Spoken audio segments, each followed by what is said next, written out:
Hey guys, Chelsea here from Making Manzanita. Today we're going to be showing you how we recently redid our DIY tile backsplash. When I first walked into this kitchen, the first thing I noticed was how much I hated the tile backsplash. I really didn't like the tan look of it or the vertical installation. Luckily, it was a pretty easy DIY project for us to tackle ourselves. First up, you need to remove all the face plates from your outlets or light switches. Then you just have to start removing the tile. We used a Wonder Bar and a hammer to pry off the tiles one by one.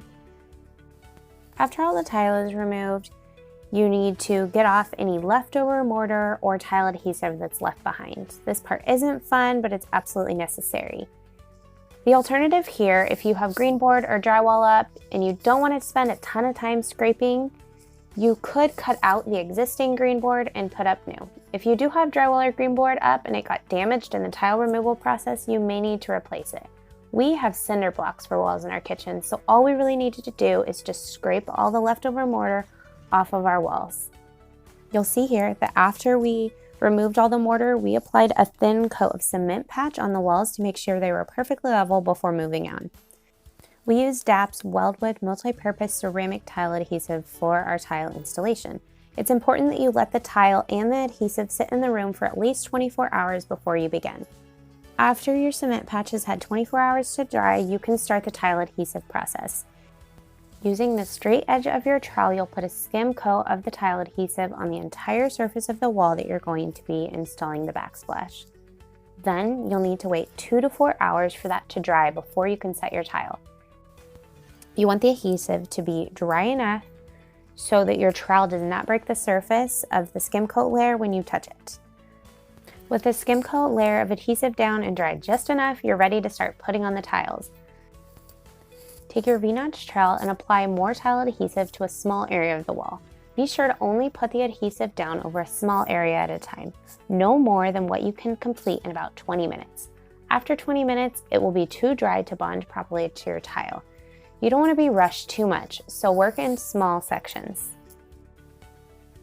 Before putting any tiles on, you'll want to be sure to cover the wall completely with grooves in the adhesive. To do that, you'll just apply the adhesive with the flat side of your trowel first, and then turn the trowel around so that the grooves are down and hold it at a 45-degree angle, and then slide the trowel over the adhesive to create the grooves.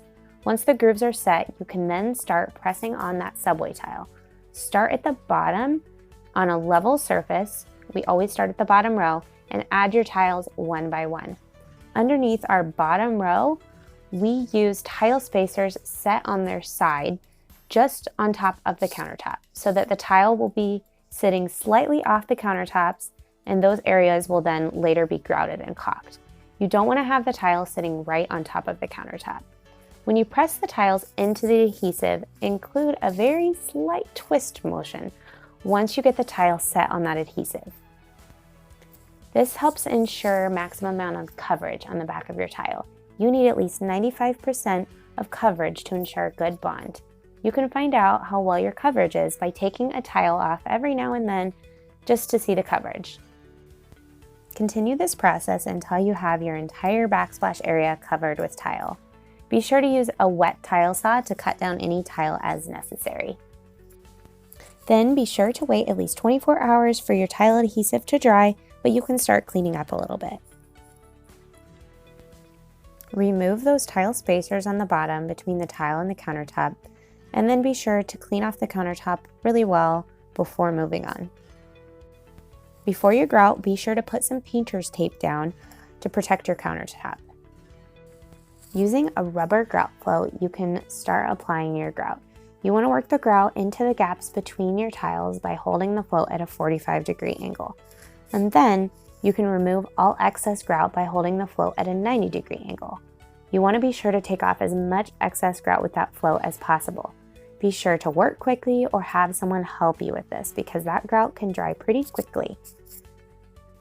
Depending on the brand of grout that you use, you'll have a limited time frame to work on to get your grout lines cleaned up. Be sure to work within that window of opportunity because if you don't when it dries, you'll have to scrape it off and it's a lot harder. Trust us, we've been there. To remove the excess grout, you just take your sponge, dip it in some water, and squeeze out most of the water so your sponge is just slightly damp before scrubbing. Next, you'll need to wait a couple of hours before moving on, but then you can clean the grout haze left on the tile. You can buy specialty cleaners for this, but what we do is use 5 parts water with 1 part distilled white vinegar, and it works great. It's important to note that you need to give your grout a chance to dry fully before moving on. The general rule is to wait about 2 to 3 days, but we actually waited about 2 weeks. The longer you wait, the better, because the more your grout is dry, the better it will pull in the sealer. It is important to note though, you need to be very careful with the grout before it is sealed to make sure it doesn't get wet. Next, you need to caulk the bottom of the tile backsplash where it meets the countertop. Be sure the area is cleaned well with either mineral spirits or rubbing alcohol before, and make sure it's very dry. Then you'll just run a thin bead of Depths Quicksil Ultra along the area where the tile meets the counter backsplash and wipe it clean with your finger. If you're wondering if this is actually necessary, the answer is yes. Before we replaced our tile backsplash, the grout was actually cracked and had good gaps in it, and it had only been there a year, and that's because it wasn't caulked by the people that we purchased our house from. So be sure not to skip this step of caulking the bottom of your tile backsplash. The last step you'll see here is applying this grout sealer. We just used a simple foam brush to wipe it directly on the grout lines and then just wiped clean to finish.